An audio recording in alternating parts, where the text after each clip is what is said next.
கொள்ளுப்பருப்பு உண்மையாவே வெயிட் லாஸ்க்கு வந்து ஹெல்ப் பண்ணுமா சிஸ்டர்? நிறைய பேர் கேட்டுட்டே இருக்கீங்க. கொள்ளுல நிறைய ஃபைபர் கண்டென்ட் வந்து இருக்குது. அதனால வெயிட் லாஸ்க்கு ரொம்பவே ஹெல்ப்ஃபுல்லா வந்து இருக்கும்.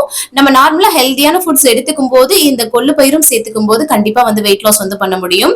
ஓவர் நைட் வந்து பாத்தீங்கன்னா கொள்ளு வந்து பாத்தீங்கன்னா நம்ம ஊற வச்சுட்டு அந்த தண்ணியை குடிச்சிட்டு அப்படியே பச்சையாவும் சாப்பிடலாம், இல்லாட்டினா வேக வச்சு சாப்பிடலாம், இல்ல துவையல் பண்ணி கடையல் பண்ணி ரசம் பண்ணி ஏதாவது ஒரு விதத்துல கொள்ளு வந்து எடுத்துக்கோங்க, ரொம்ப ரொம்ப நல்லது.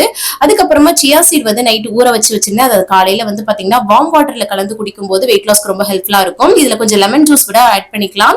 இல்லாட்டினா நீங்க வந்து பாத்தீங்கன்னா ஏதாவது ஜூஸ் பண்றீங்கன்னா அது கூட கூட ஆட் பண்ணி நீங்க வந்து சியா சீட் வந்து எடுத்துக்கலாம். ரொம்ப ரொம்ப வந்து நல்லது. நிறைய ஃபைபர் கண்டென்ட் வந்து இருக்குது, வெயிட் லாஸ்க்கு ஹெல்ப் பண்ணும்.